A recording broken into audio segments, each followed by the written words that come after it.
Gracias, hermanos, buenas tardes. Pongámonos de pie, por favor.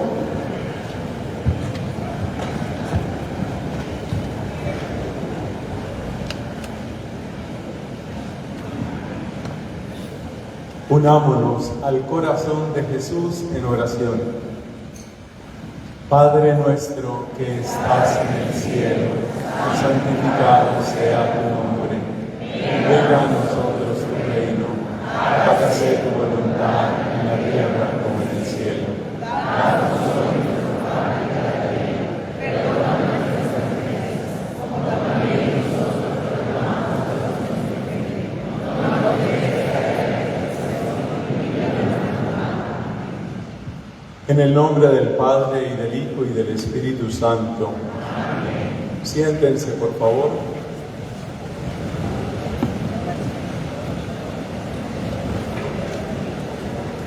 Discípulos del Evangelio. Ese es el título de nuestro retiro. Hemos tenido una introducción y hemos hablado de San Mateo. Ahora nos corresponde el segundo Evangelio en el orden natural de los libros, es decir, el Evangelio según San Marcos. Si Mateo es el más extenso, Marcos es el más sucinto, el más breve. Mateo tiene 28 capítulos, Marcos tiene 16 capítulos. ¿Quién era este Marcos?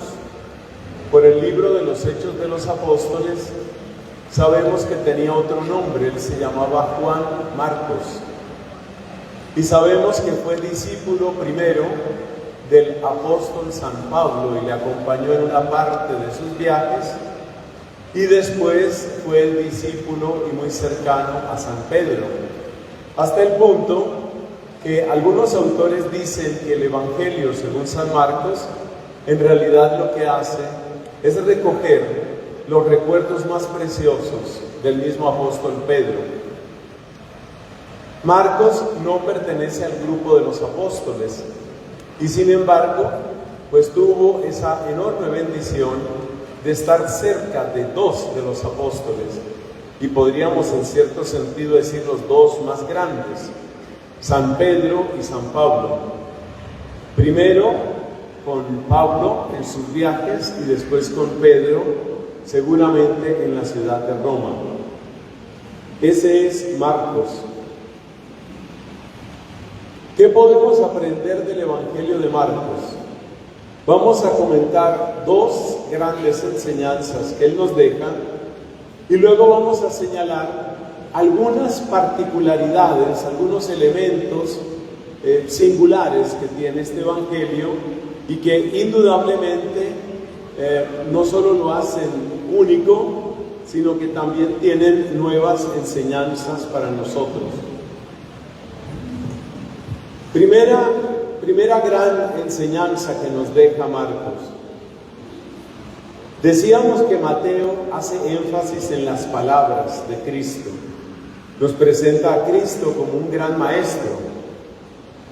Marcos, por el contrario, se concentra mucho más en los actos de Cristo, en las acciones de Cristo. Podemos decir que Marcos quiere mostrar con mucha claridad que el Evangelio trae una diferencia, que nadie queda igual después de encontrarse con Cristo. Esa sería una manera muy bonita de sintetizar lo que nos enseña Marcos. Nadie queda igual después de que se encuentra con Cristo.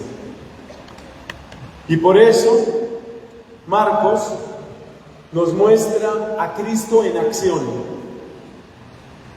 Grandes autores, como un cardenal jesuita que murió no hace mucho, que se llamaba Carlo Maria Martini, sus obras sobre Biblia son bastante conocidas, porque no solo era un experto en temas bíblicos, sino un gran divulgador, un hombre de Dios que quiso que el conocimiento de la palabra se extendiera. Carlo Maria Martini. Las obras que usted encuentre de él seguramente le van a ser útiles. Este cardenal jesuita sugería siempre a los que querían acercarse a la Biblia: empieza por el Evangelio de Marcos. ¿Por qué? Por lo que acabamos de decir. Porque Marcos le pone énfasis a las acciones de Cristo. Nos muestra a Cristo en acción. Muestra lo que Cristo hace en la vida de las personas. Cómo Él nos cambia. Cómo Él hace una diferencia en la vida de la gente. Tal vez uno de los pasajes más representativos de esto que acabo de decir es el encuentro con el leproso. Está en el capítulo 1 de Marcos. Nos dice Marcos que Cristo estaba predicando, no nos transcribe palabras de esa predicación, pero dice que Cristo estaba enseñando y que cuando terminó su enseñanza se acercó un leproso.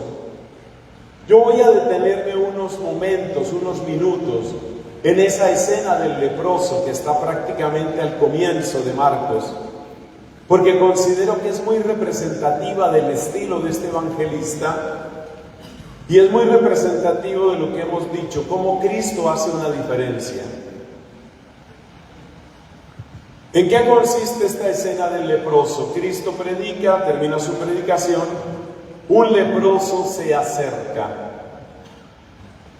y le dice al Señor: si quieres, puedes limpiarme. Cristo responde: sí quiero, pero al decir sí quiero se acerca al leproso y lo toca. Y de inmediato el leproso queda libre de su enfermedad. Y Cristo le advierte: no lo cuentes. Ve donde el sacerdote, no lo cuentes. Que sería algo así como: no hagas escándalo. Pero el leproso apenas se apartó de Cristo, empezó a divulgarlo con grandes voces. Y la consecuencia que esto tuvo fue que Cristo ya no podía entrar abiertamente en ninguna ciudad, sino que le tocaba incluso dormir en descampados. Son muchas las enseñanzas que están detrás de este relato tan sencillo. Empecemos por recordar lo que era la lepra, cómo se consideraba la lepra en aquel tiempo. La lepra era como un sinónimo, como una traducción al mundo corporal de lo que hace el pecado. Porque el pecado nos va comiendo, nos va destruyendo, y así hace la lepra en el cuerpo humano. La lepra se consideraba en aquel tiempo como una enfermedad extremadamente contagiosa. Hoy sabemos que puede ser contagiosa, pero no es ni con mucho la más contagiosa de las enfermedades dermatológicas. La lepra, como se consideraba tan contagiosa, obligaba al enfermo a que se separara de la comunidad. El leproso tenía que irse fuera del campamento, mandaba Moisés. De manera que el leproso lo perdía todo, y en eso también se parece al pecado. Así como el pecador daña las relaciones con la familia, con el esposo, con la esposa, con los hijos, así también, lo mismo el pecado daña nuestras relaciones, destruye nuestros hogares y nos va aislando. Se nota especialmente en las adicciones. Una persona adicta se va aislando, vive únicamente para su vicio y pierde su familia, pierde su matrimonio, pierde su salud, pierde todo. Moisés mandaba que el leproso se alejara. Pero aquí viene lo hermoso, lo interesante. ¿Qué tiene Cristo para que este leproso se acerque? Esto es absolutamente maravilloso, porque Cristo es el hombre sano que sana, es el hombre santo que santifica, es el hombre lleno de salud que devuelve la salud,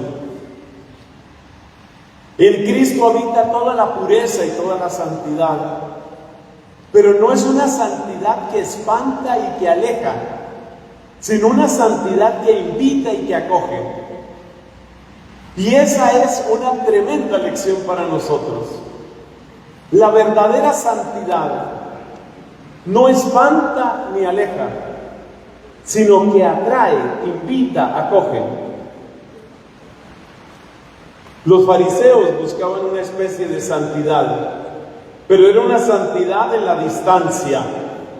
Era una distancia, era una santidad en la separación.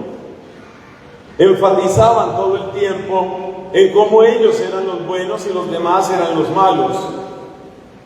Si los fariseos iban al mercado, donde seguramente tenían que encontrarse con paganos, al volver a casa se lavaban escrupulosamente las manos. El motivo no era la higiene, el motivo era purificarse ritualmente. Toqué paganos. La santidad de los fariseos es la santidad de la distancia. En el fondo es una santidad falsa e insegura que pretende autoconvencerse de la virtud que supuestamente tiene. La santidad de Cristo es una santidad firme, una santidad serena, cálida, acogedora, llena de compasión y de atractivo. Y esto es un gran ejemplo para nosotros. Si hemos de buscar, que por supuesto debemos buscar la perfección, la santidad, que sea una santidad que acoge, una santidad que abraza, una santidad que conquista. Esa es la santidad que Cristo quiere traer a nuestra tierra. Esa es la santidad que trajo Cristo. Repito, no es la santidad que espanta, divide, excluye, separa. Es la santidad que invita, abraza, acoge.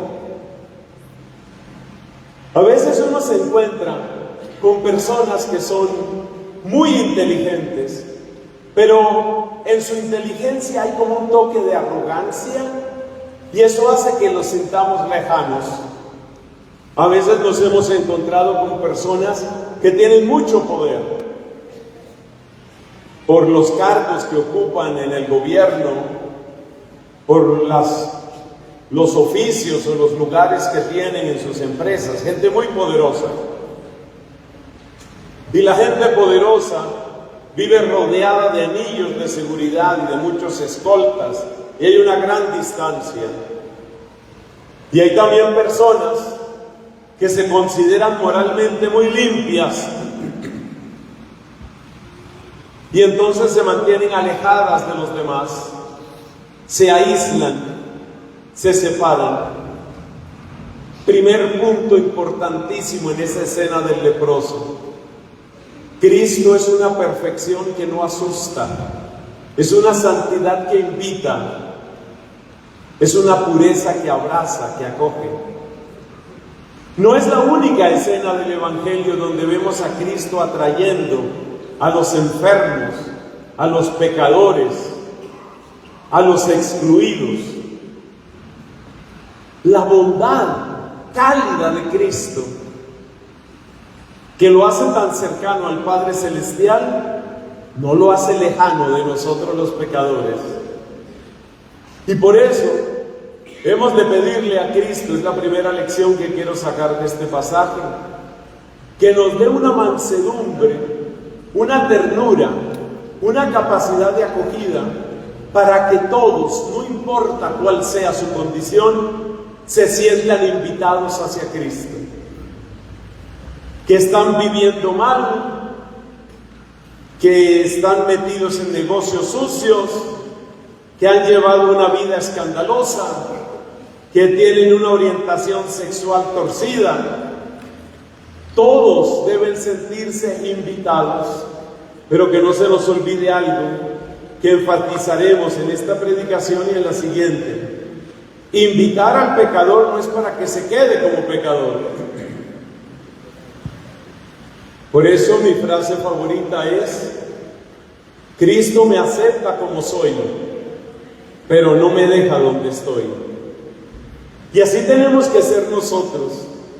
Nuestro cariño, nuestra calidez, nuestra mansedumbre como la de Cristo, tiene que atraer a todos, incluso al ateo, incluso al enemigo de la iglesia, incluso al que nos ha maltratado, incluso al que no entiende nada de nuestro evangelio. Sea cual sea la situación de la persona, que sea para nosotros como ese leproso fue para Cristo. Mientras que la ley de Moisés mandaba, aléjate, algo tiene Cristo, algo tiene el corazón de Jesús, que le decía, acércate. Si la ley de Moisés decía, fuera, la ley de Cristo, el amor de Cristo, el corazón de Cristo le estaba diciendo, tengo espacio para ti, tengo algo para ti. Pero fíjate que eso no aparece con palabras. Te repito, Marcos nos habla con los hechos, nos muestra con los actos cómo es Cristo. Ahora tenemos que preguntarnos, ¿por qué la ley de Moisés mandaba que se alejara el leproso? ¿Y por qué la ley del corazón de Cristo, que no es otra que la ley del Espíritu Santo, le estaba diciendo al leproso, acércate? La respuesta es muy hermosa, mis hermanos. Moisés, tomando viva conciencia del poder de la enfermedad, es decir, del poder del pecado, Moisés con esa conciencia sabía que si se junta lo enfermo con lo sano, el pecador con el inocente, la enfermedad le va a ganar a la salud y el pecado le va a ganar a la virtud. Es decir, que Moisés mandaba que el leproso se alejara porque tenía mucha conciencia del poder de la maldad, del poder del mal, para que el mal no se riegue, para que el mal no se extienda, que se aleje el malvado. Esa era la ley de Moisés. Pero Jesús no solamente acepta que el leproso se acerque, sino que el mismo Cristo sale al encuentro del leproso, porque nos dice el evangelista Marcos que Cristo, acercándose él mismo, lo tocó. ¿Por qué Cristo, con su carne sana, toca la carne enferma del leproso? Respuesta: porque es más fuerte la salud que hay en Cristo que la enfermedad que hay en ese hombre. Es más grande la virtud que hay en Cristo que el mal o el pecado que haya obrado en esa alma, en ese corazón, en esa historia. Es decir, Cristo se arriesga a tocar al pecador. Cristo se arriesga a abrazar al pecador, porque es más fuerte la bondad que trae Cristo, porque es tan potente la virtud que hay en Cristo, que si Él toca al pecador, no va a suceder que el pecado se le pegue a Cristo, sino que la virtud de Cristo, la sanación de Cristo, la salvación de Cristo le llegue al pecador. O sea que en ese pasaje Marcos también nos está enseñando otra cosa. Nos está enseñando el poder de la bondad que hay en Cristo. Un poder tan grande que si Él se acerca al malvado, el malvado no vuelve malo a Cristo, sino que Cristo transforma, convierte, levanta al malvado. Eso es lo que hace Cristo. Ese es el poder que hay en Cristo. Eso es lo que nos cuenta Marcos. Cómo Cristo no tiene miedo de acercarse ni al que sufre, ni al excluido, ni al pecador. Hay una palabra que utiliza el Papa Francisco en uno de sus primeros documentos.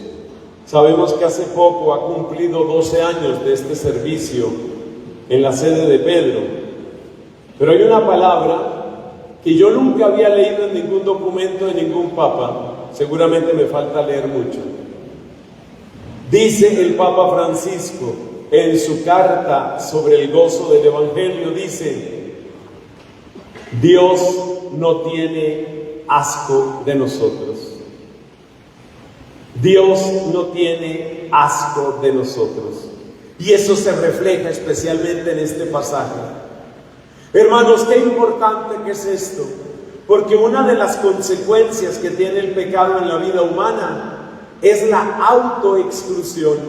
Hay muchas personas que sienten que por la vida que han tenido, por los pecados que han cometido, por la familia de donde vienen, por las cosas que les han sucedido, están tan manchados, están tan impuros, hay tanta suciedad en sus vidas que sienten que el Evangelio es para otros. ¿Qué es lo que nos está mostrando este pasaje del leproso? ¿Y qué es lo que nos está mostrando el Evangelio de Marcos? El Evangelio es también para ti. Pero estoy sucio, el Evangelio es para ti. Pero soy pecador, el Evangelio es para ti. Es que he hecho cosas horribles, el Evangelio es para ti. Mi cabecita casi no entiende nada, el Evangelio es para ti. La gente dice que yo no valgo, el Evangelio es para ti. Desde que era niño me han excluido, el Evangelio es para ti. Ese es el mensaje de Marcos. No te autoexcluyas, el Evangelio es para ti. Abre la puerta a este Señor y Salvador que es Jesucristo. Miremos un último punto de este pasaje del leproso que trae otra lección para nosotros. Tanto en esta escena del leproso como en otras escenas, encontramos que Cristo les manda a las personas que son curadas que no se lo cuenten a nadie. Posiblemente sentimos extrañeza ante ese mandato de Cristo.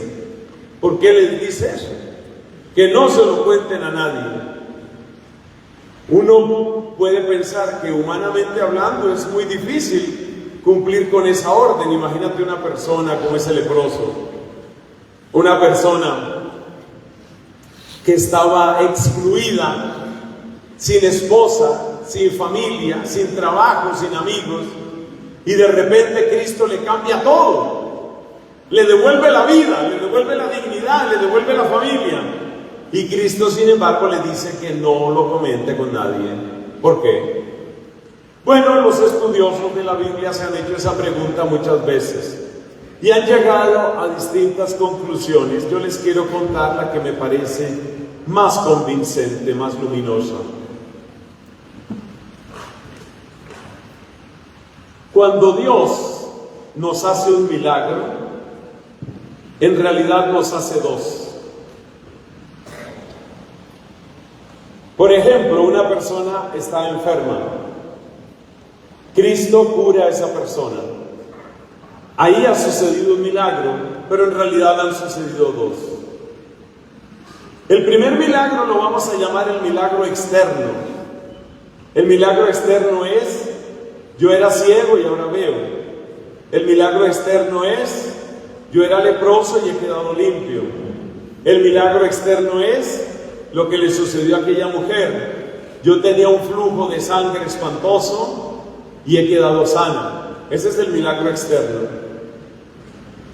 Pero como nos enseña el evangelista Juan, y lo comentaremos en la predicación correspondiente, está el milagro interno.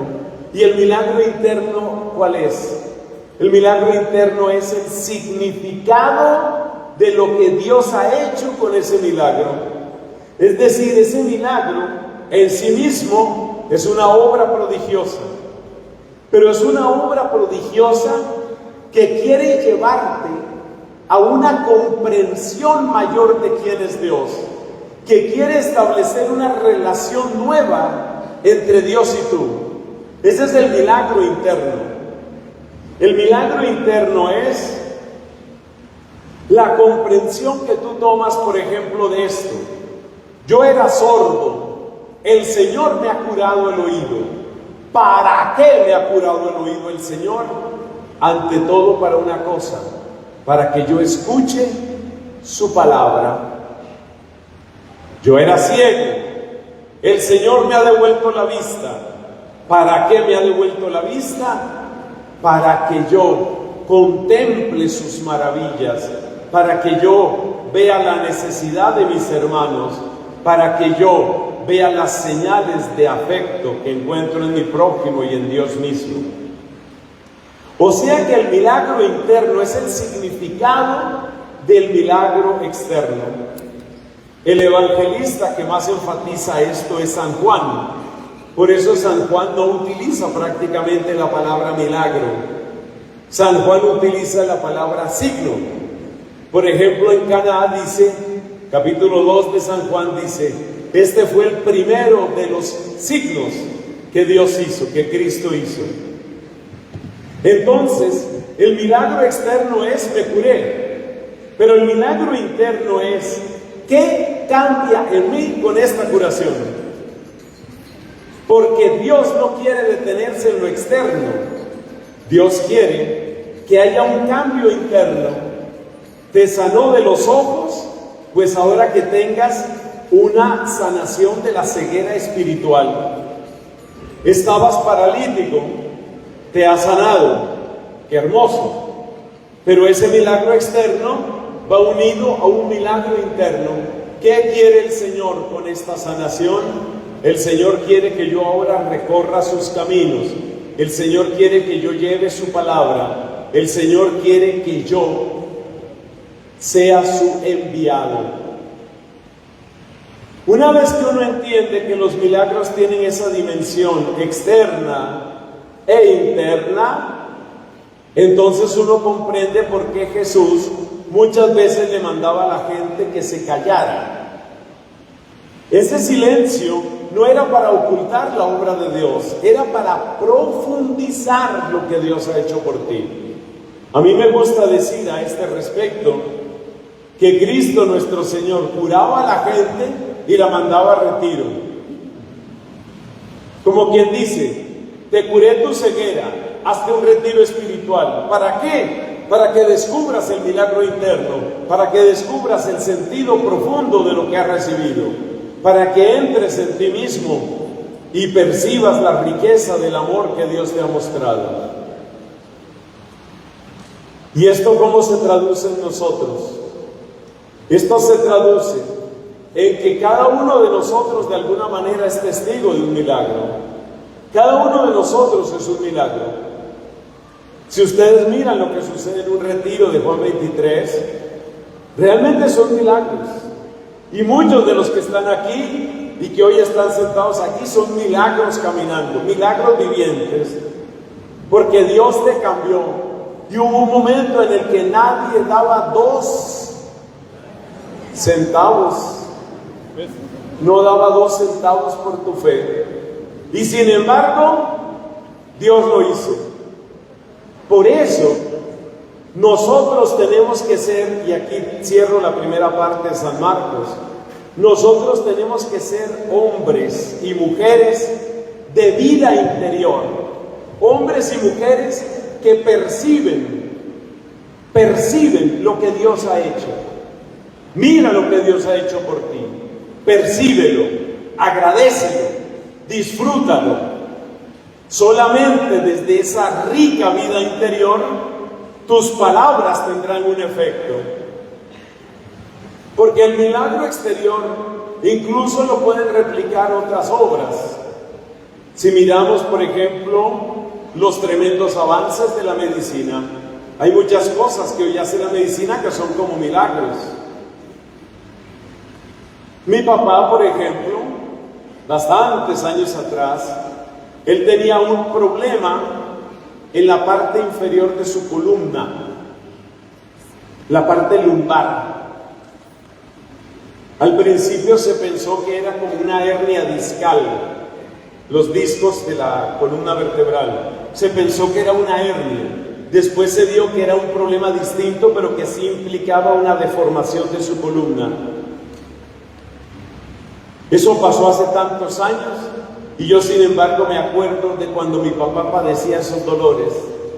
Mi pobre padre no sabía qué hacer. No se aguantaba ni parado, ni sentado, ni acostado. No podía dormir, no podía reírse. Lo peor que le podía suceder en esos días de tanta dificultad era sentir ganas de estornudar. Yo me acuerdo la cara de desesperación de mi pobre padre una vez que tenía ganas de estornudar, y él sabía que si llegaba a desencadenarse ese estornudo, el dolor le iba a hacer llorar y luego lo podía desmayar porque era una cosa insoportable. Bueno, después de muchos exámenes, que no fueron pocos, después de muchos exámenes viene una operación. Tenían que hacerle una operación. Gracias a Dios, muy buenos especialistas. Mi padre entra al quirófano, son operaciones que suelen hacerlas muy temprano en la mañana. Antes de las 7 de la mañana, mi padre, anestesiado en el quirófano, empieza la operación. A las 11 de la mañana o 12 del día, fue una operación de varias horas, estaba mi padre caminando y sonriendo en esa clínica. Eso tiene la estructura de un milagro, de milagro externo.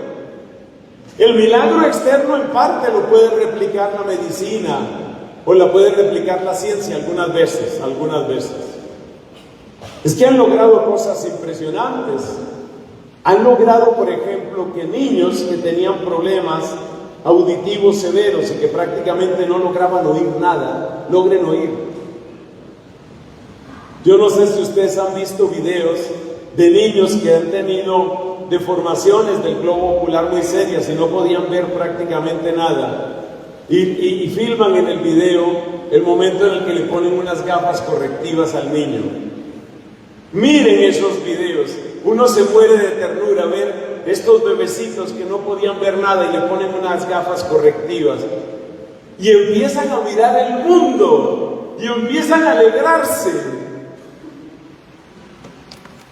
El milagro externo es grandioso, pero la maravilla está en la transformación interna, y eso es lo que nos muestra ese aspecto del servicio, del ministerio de Cristo.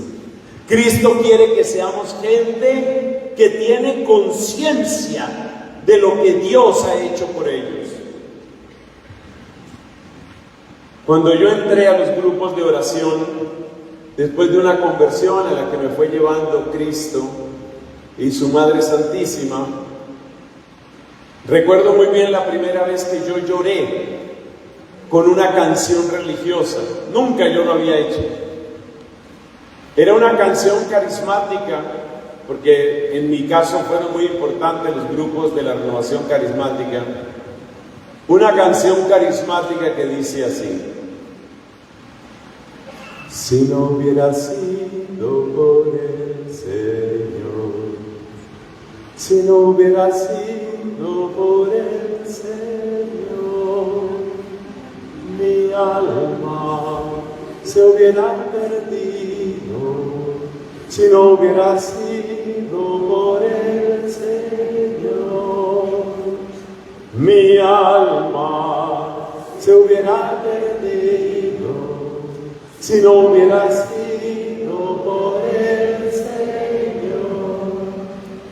Hermanos, hoy puedo cantarla sin llorar, pero yo recuerdo el día que el Señor me quebrantó, porque como que me abrió la mente y como que me mostró: mira para dónde ibas, mira el abismo que te esperaba, mira de dónde te he sacado, mira cómo te he limpiado. Ese es el milagro interno, y solamente cuando somos gente que toma conciencia del milagro interno, solamente cuando nos apropiamos la historia del amor de Dios en nosotros, que es lo que buscan los testimonios. Un buen testimonio, por ejemplo en los retiros que ustedes organizan, ¿qué es un buen testimonio? Es una persona que se ha apropiado de una historia de amor, la historia del amor que Dios me ha dado. Y entonces la persona que toma conciencia de esa historia de amor la comparte. Y como ha tomado esa conciencia y como tiene esa vida interior, su palabra quema, su palabra llega. Con mucha frecuencia lo que más recuerda a la gente de los retiros son los testimonios. Entonces cerremos esta primera parte. Marcos enfatiza la obra que Cristo realiza. Y lo hemos visto con un caso concreto que es el del leproso. ¿Cuáles son los tres elementos que nos llaman la atención del leproso? Primero, que Cristo, siendo la más alta perfección, es la mayor humildad, la mayor mansedumbre, la mayor caridad. Cristo no asusta, Cristo no excluye, Cristo no expulsa, Cristo abraza, Cristo invita, Cristo acoge al pecador, no al pecado. Cristo acoge al pecador para separarlo de su pecado. Así como en una clínica reciben a un hombre con cáncer, lo reciben a él que tiene por dentro un tumor. ¿Para qué? Para sacarle el tumor, para separar al tumor del paciente. Así nos recibe Cristo. Cancerosos con cáncer espiritual nos recibe Cristo. Pero llegamos nosotros con nuestros tumores, porque no es uno ni dos. Llegamos con nuestros tumores y Cristo el Señor nos recibe en la clínica de su corazón y empieza a sacar tumores asquerosos, repugnantes y malolientes. Mira, aquí te saco esto, y aquí te saco esto, y aquí te saco esto. Esa es la primera enseñanza, Cristo que nos acoge. Y por consiguiente, el deber nuestro de ser rostro de Cristo para amar a nuestros hermanos, especialmente a los que pueden sentirse más excluidos o más tristes. Lo segundo que hemos comentado es el poder del bien. Moisés, que conocía bastante bien el poder del mal, Moisés decía: separen a los malos. ¿Para qué? Para que no contaminen a los buenos. ¿Qué hace Cristo? Tráiganme los malos. ¿Pero cómo así? Sí, tráiganme los publicanos, tráiganme las prostitutas, tráiganme los leprosos, tráiganmelos. Pero Jesús, ¿qué estás diciendo? Tráiganmelos, yo sé lo que estoy haciendo. Mayor es en la fuerza del bien que yo traigo. Y esto es para que creamos más en el poder con que Cristo cambia la vida. Al aplicarlo a nuestra propia historia hay que tener prudencia. Uno no puede resolver todos los casos. El libro de los Hechos de los Apóstoles nos cuenta de la imprudencia de unos que se pusieron a hacer exorcismos y no estaban preparados. Y el demonio les dio una paliza brutal. Y dijo: yo sé quién es Jesús, dijo el demonio. Yo sé quién es Pablo, pero ustedes no sé quiénes son. Y después de decir esto, palo para todo el mundo. Entonces, primero, hay que creer en el poder de Cristo, pero segundo, hay que tener prudencia. O sea, uno tiene que medir sus propias fuerzas. Bueno, tercera enseñanza, cultivar la vida interior. Cristo mandó a retiro espiritual a los que curaban. Cultiva esa historia, como decía San Bernardo de Claraval: bebe de tu propio pozo, bebe de tu pozo. Cultiva eso que Dios ha hecho en ti. Vuelve a esa historia de amor que Él está haciendo. Regocíjate porque esa es tu casa espiritual. Y cuando tú prediques, cuando tú des testimonio, tu testimonio saldrá vivo. ¿Por qué? Porque has hecho lo que manda Jesús. Bueno, ahí terminamos la primera parte de esta predicación. La primera parte era: Marcos hace énfasis en las obras. Pasemos a la segunda parte. ¿Cuál es la segunda enseñanza grande que nos da Marcos? Es la enseñanza de la sencillez y la sobriedad. Como ustedes saben, el Nuevo Testamento fue escrito en griego. Y hay bastante diferencia entre el griego de cada uno de los 4 evangelistas. El griego más fácil de entender es el de San Juan. Después del de San Juan sigue Marcos, después sigue Mateo y el más elaborado, elegante, pulido es el griego de San Lucas. Eso por una parte. Pero hay otra manera de describirlo. Examinemos el uso de los adjetivos. Para no hacer la historia tan larga, te cuento un detalle. El evangelista que utiliza menos adjetivos, menos descripciones, es Marcos. Marcos es extremadamente sobrio. Marcos es extremadamente austero en el uso del lenguaje. Marcos es tan austero que dice las cosas más impresionantes con una sencillez. Por ejemplo, la pasión de Cristo. La pasión de Cristo hay que leerla en los capítulos 14 y 15 de San Marcos. Y usted mire la pasión de Cristo y parece que estuviera haciendo un reportaje del clima. Tomaron al Señor, tomaron a Jesús, le quitaron sus vestiduras, se burlaron de él, lo humillaron y lo escupieron, doblando la rodilla decían: dinos quién te ha golpeado. Cuando acabó la burla le pusieron las ropas y lo llevaron para crucificarlo. Todo lo describe de una manera tan supremamente escueta, de una manera tan seca, tan sobria, que uno se queda asombrado. Nosotros estamos acostumbrados a hablar del dolor de otra manera.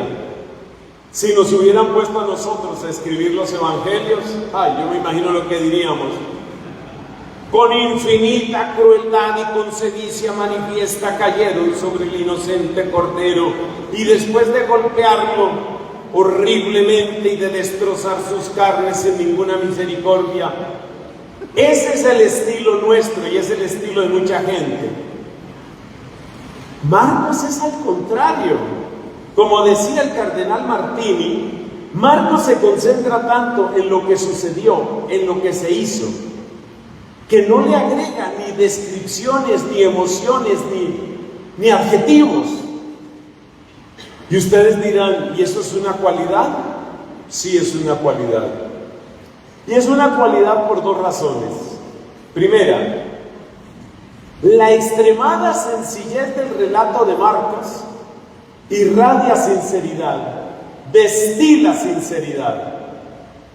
Marcos describe las cosas con ese estilo tan supremamente sobrio que casi parece un reportaje de la policía judicial. Es impresionante, Marcos, pero eso habla de sinceridad. Cuando una persona agrega demasiados adjetivos y da vueltas y vueltas, uno siente que hay tanta retórica que posiblemente la persona está empeñada simplemente en tratar de convencerme. Cuando Marcos habla con esa extraordinaria sencillez, la sensación que nos queda es: esto es sincero, esto es exactamente lo que sucedió. Pero hay otra enseñanza para nosotros ahí, hermanos queridos. Dios no necesita nuestras exageraciones y Dios no necesita nuestras fantasías. Veo poca gente escribiendo. Es que eso es muy importante. Dios no necesita exageraciones. Hay personas que creen que para dar un testimonio, por ejemplo, hay que volverlo dramático. Yo no me imagino cómo sería Marcos dando un testimonio. Sería la cosa más seca y escueta del mundo. Dios no necesita exageraciones. El lugar espiritual del que yo vengo, que ya les dije que era la renovación carismática, pues es un ambiente donde se cuentan muchos milagros. Yo tuve oportunidad de escuchar, incluso de concelebrar la Santa Misa, con uno de los sacerdotes más carismáticos que ha conocido el planeta Tierra en los últimos años, Estoy hablando del padre Emiliano Tardif, un padre a través del cual Dios hizo cantidad de milagros. Claro, la gente mayor se acordará de él, los menores no. Entonces yo sé que, por ejemplo, aquí debe haber gente que oyó hablar de Emiliano Tardif. Y había algo muy interesante en el padre Emiliano Tardif. Él quería seguir el estilo de San Marcos. Por ejemplo, cuando él anunciaba que se había realizado una curación, le decía a la persona, digamos un paralítico que se sana, le decía a la persona: levántese, camine, venga acá. O sea, que hable el milagro. No es que yo haga aquí el escándalo, no, el milagro es el que tiene que hablar. Y no solo eso, le decía a la gente: hable con su médico. El milagro tiene que ser certificado. Dios no necesita exageraciones. Dios no necesita fantasías. Dios no necesita que nosotros le pongamos demasiado color y demasiado condimento. Las señoras, que usualmente son las que más saben de cocina, entienden muy bien esto. Si tú tomas un plato y tomas todos los condimentos que hay en la cocina y le vas echando de todo, lo arruinaste. Algunos platos solo necesitan un poquito de sal, limón y alguna cosa, ya está. No le recargues de todo. Aprendamos el lenguaje de la sencillez. Eso es lo que nos enseña Marcos. Aprendamos el lenguaje de la sencillez. Esto va unido al primer punto que ya comentábamos. Si de verdad ha sucedido algo en ti, que hable tu vida. ¿Cuál es el error número uno que cometen muchas personas después de hacer un buen retiro espiritual? Hablan demasiado. Hay gente que hace un retiro y llega a la casa y empieza a hacerles el retiro a los de la casa. Y como los retiros de Juan 23 son famosos por la cantidad de predicaciones que tienen, que yo nunca he sabido cuántas son, pero son muchísimas.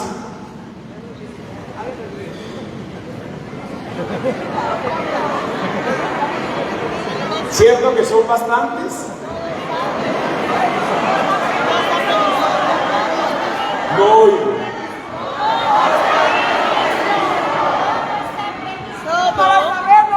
Vamos a escuchar a la señora Gema que va a decir.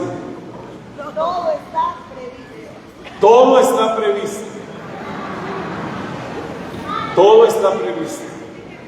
No es que yo no estoy desconfiando de ustedes.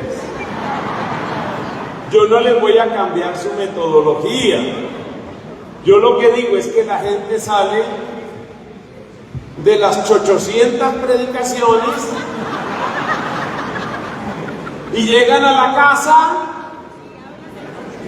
a echar las 800 predicaciones en la casa. Dicen que no se puede. Bueno, yo tengo mis motivos. Entonces, ¿qué es lo que yo le quiero contar a usted? Lo que le quiero contar es que hable su vida. Que hable su vida. No eche tantos discursos. Que hable su vida.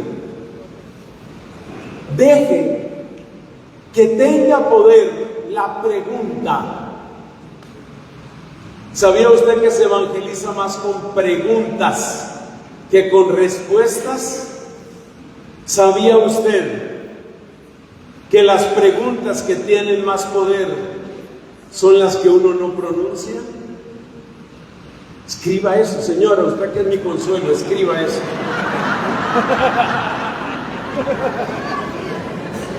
Hoja número 6.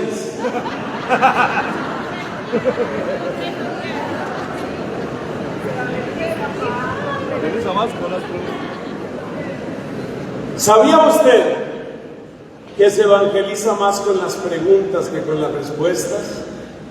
¿Sabía usted que las preguntas que tienen más poder son las que no se enuncian, pero sí surgen?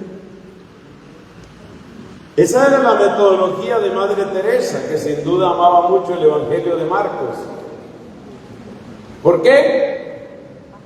Porque mira, hay una historia muy famosa de cómo Madre Teresa recoge a uno de esos abandonados, los que no significan nada en el sistema de castas de la India, un paria, muriéndose en una calle, lo recoge, lo lleva a una casa de misericordia, un hogar de ellas, lo cuida, lo limpia, lo alivia. Ella no le da tantas respuestas a él, le siembra una pregunta. Es el poder de la evangelización a través de las preguntas. ¿Y cuál es la pregunta? Un día este hombre, que de todas maneras estaba en muy mala condición y obviamente terminó muriéndose, pero un día este hombre se ve obligado a enunciar su pregunta. ¿Y la pregunta cuál es? ¿Usted por qué hace esto? Esa es la pregunta. ¿Usted por qué hace esto? Tenemos que vivir, hermanos, nos enseña San Marcos. Tenemos que vivir como preguntas ambulantes, preguntas que caminan. Tenemos que aprender a hacer preguntas que caminan por todas las calles y los campos de este amado Ecuador. Tenemos que hacer preguntas que caminan. Que la gente que nos vea en Puerto Viejo, o en Ibarra, o en Laja,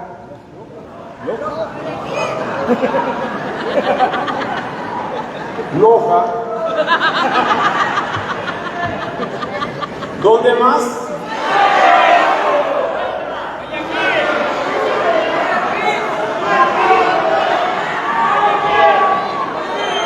En Quito, en Guayaquil,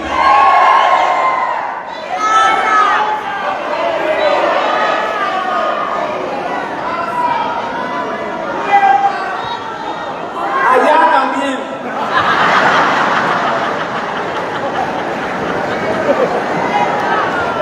Óigame. La gente que nos vea caminando, no levitando, caminando, tenga que preguntarse, ¿y este por qué es distinto? ¿Este por qué vive así? ¿A esta qué le pasó? Por ejemplo, yo pienso en mis amados jóvenes, varones, jóvenes mujeres. ¿Cuántas cosas, cuántos planes tienen hoy los jóvenes en un fin de semana, Dios mío? Hay de todo. Invitaciones, reuniones, fiestas, paseos.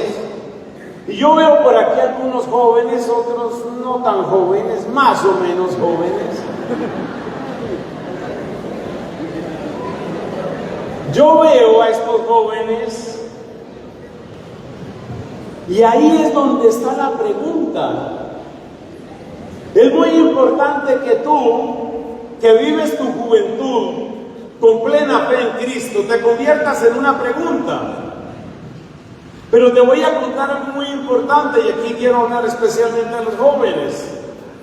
Para que tú seas una pregunta, es decir, una pregunta que evangeliza, una persona que obliga a los demás a preguntarse, se necesitan dos cosas, amados jóvenes, dos.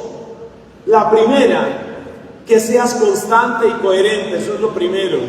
Porque si empiezas y no sigues, no conviertes a nadie ni convences a nadie y te conviertes en una burla de la fe cristiana. Hay que tener perseverancia, constancia y coherencia, eso es lo primero. Y lo segundo, que también lo han enfatizado todos los papas desde San Juan Pablo II, que tengas alegría. Muestra la alegría que te da Jesús. Muestra la alegría que te da vivir en la gracia divina. Muestra la alegría que te da adorar al Santísimo. Mira esas frases que utiliza, por ejemplo, Carlo Acutis. Cuando se estaba muriendo le dice a la mamá: desde que vino Jesús, la muerte es la puerta de la eternidad y de la dicha. Mira lo que dice Carlo Acutis: la Eucaristía es mi autopista para el cielo. Vive, por una parte, con coherencia y constancia, y vive con alegría, para que ese que es esclavo de drogarse, ese que es esclavo de emborracharse, ese que ya se ha revolcado sexualmente con no sé cuántos o no sé cuántas, ese tenga que preguntarse: ¿y esta por qué vive tan feliz si no anda revolcándose con hombres ni mujeres?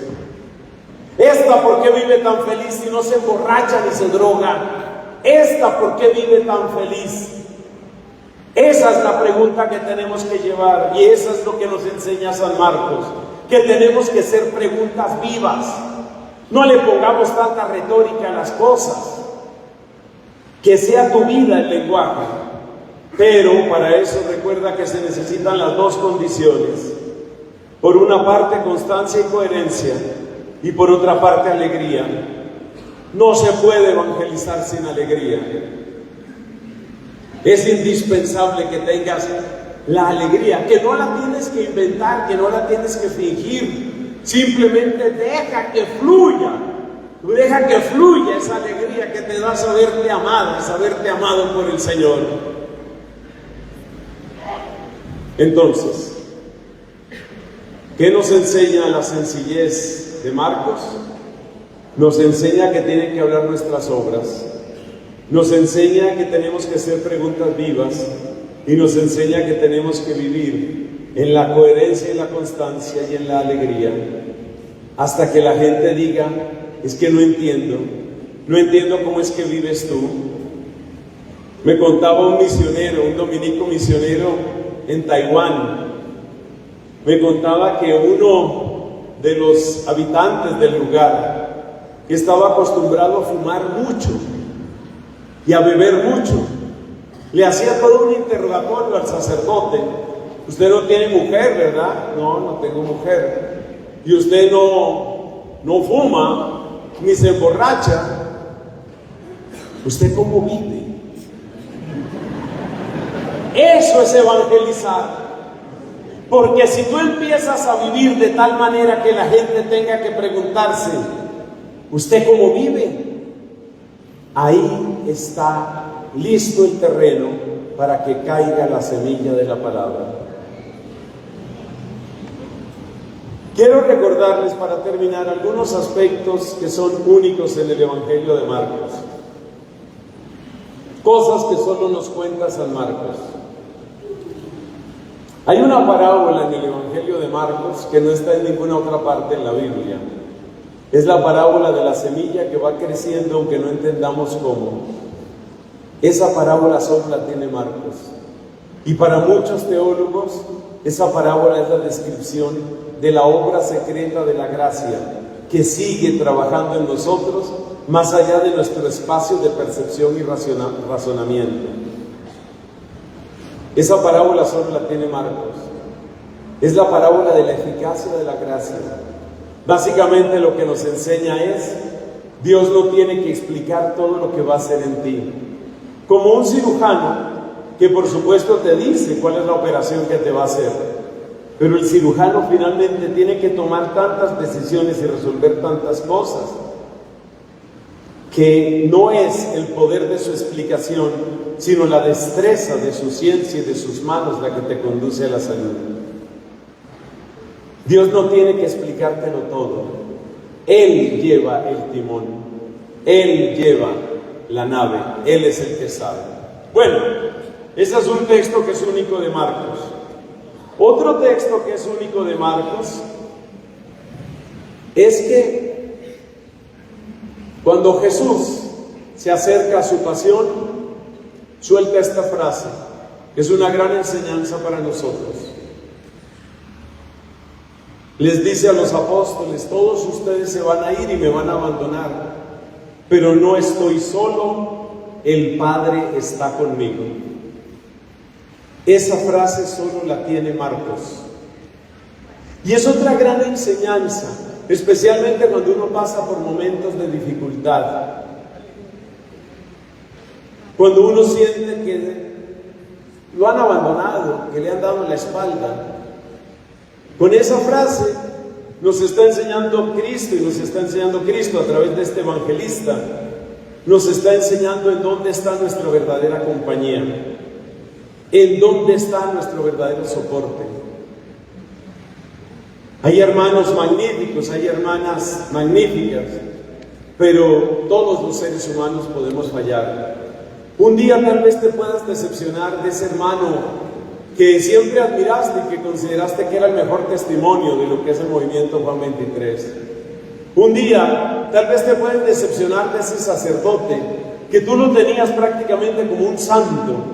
Un día tal vez ves algo, escuchas algo, conoces algo y dices, no era como yo pensaba. Acostúmbrate que la decepción también es parte del crecimiento cristiano, pero lo importante es que más allá de la decepción, nosotros sepamos en dónde está la roca firme, y eso nos lo muestra Cristo. Otra característica que tiene únicamente el Evangelio de Marcos es la exclamación que hace el centurión cuando Cristo muere. Cristo, fiel a lo que estamos diciendo, muere produciendo un gran interrogante en el centurión, porque el centurión nunca había visto morir a una persona así, nunca. El centurión tenía el cuero encallecido, tenía la sensibilidad muerta, estaba acostumbrado a torturar a una persona hasta matarla. Era una máquina de matar, pero nunca había visto a alguien que muriera como Cristo, perdonando, orando, bendiciendo, prometiendo el paraíso. Y este centurión, que estaba acostumbrado a la tortura y al dolor y a todo lo peor, cuando ve morir a Cristo así, queda tan supremamente turbado que se ve obligado a exclamar esta frase que está solamente en San Marcos: verdaderamente este hombre era hijo de Dios. Esa frase solo está ahí. Y es muy hermoso recordar esa frase, porque es ver cómo en lo más humillado de su muerte, Cristo refleja lo más grandioso de su ser, es decir, su propia divinidad. Eso solo lo tiene Marcos.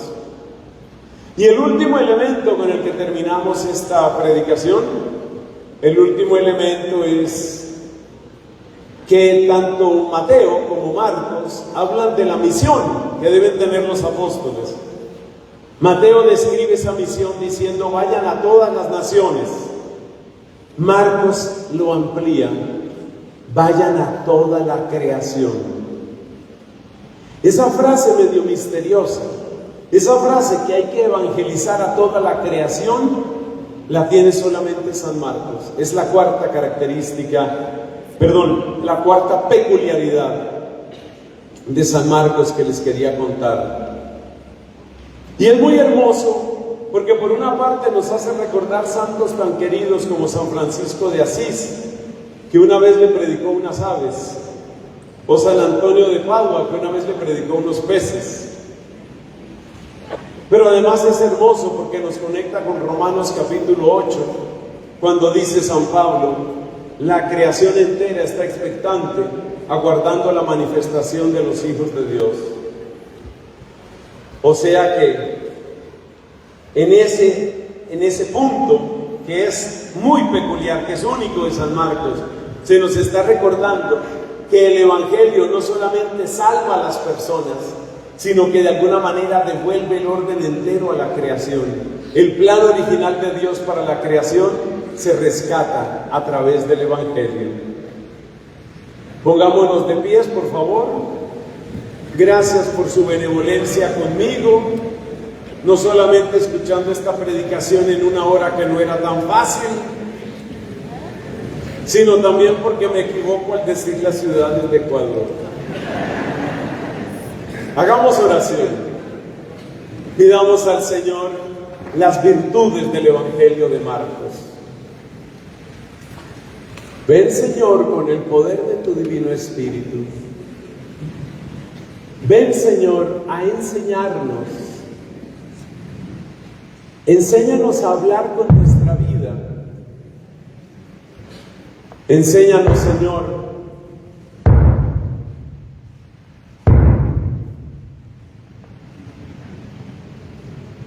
no puede uno orar porque Enséñanos, Señor.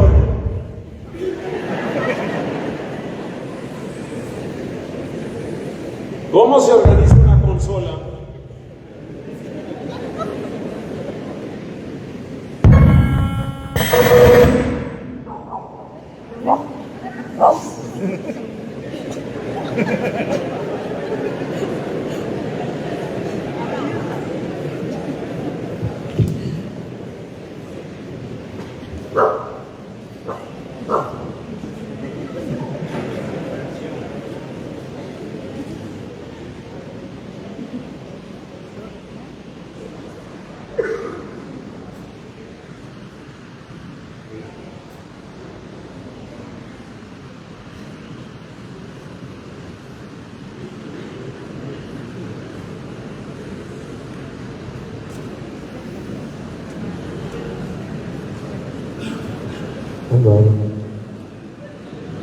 Aló.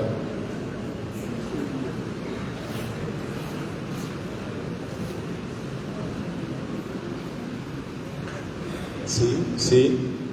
Probando.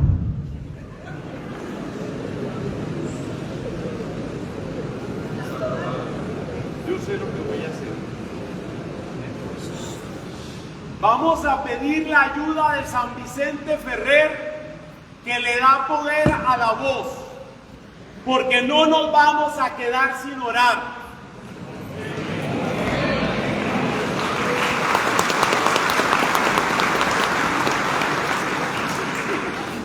Guarde silencio y pedimos el auxilio de los santos ángeles para esta oración.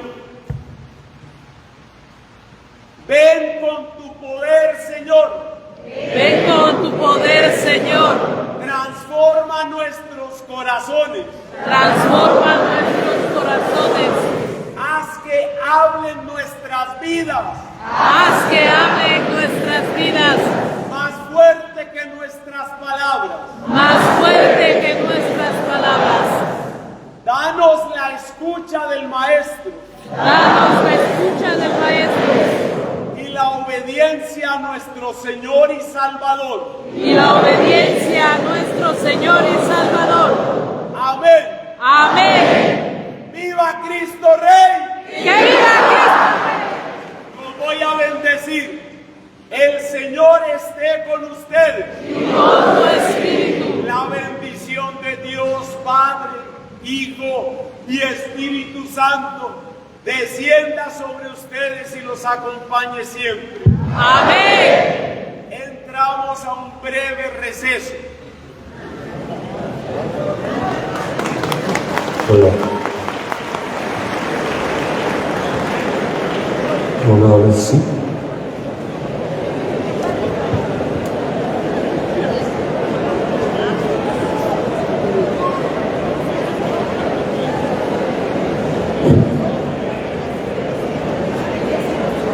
Invitamos a todos nuestros hermanos del movimiento Juan 23 a quedarse pendientes de la sintonía de la página Movimiento Juan 23 Roja para seguir compartiendo con ustedes las homilías, las prédicas de Rey.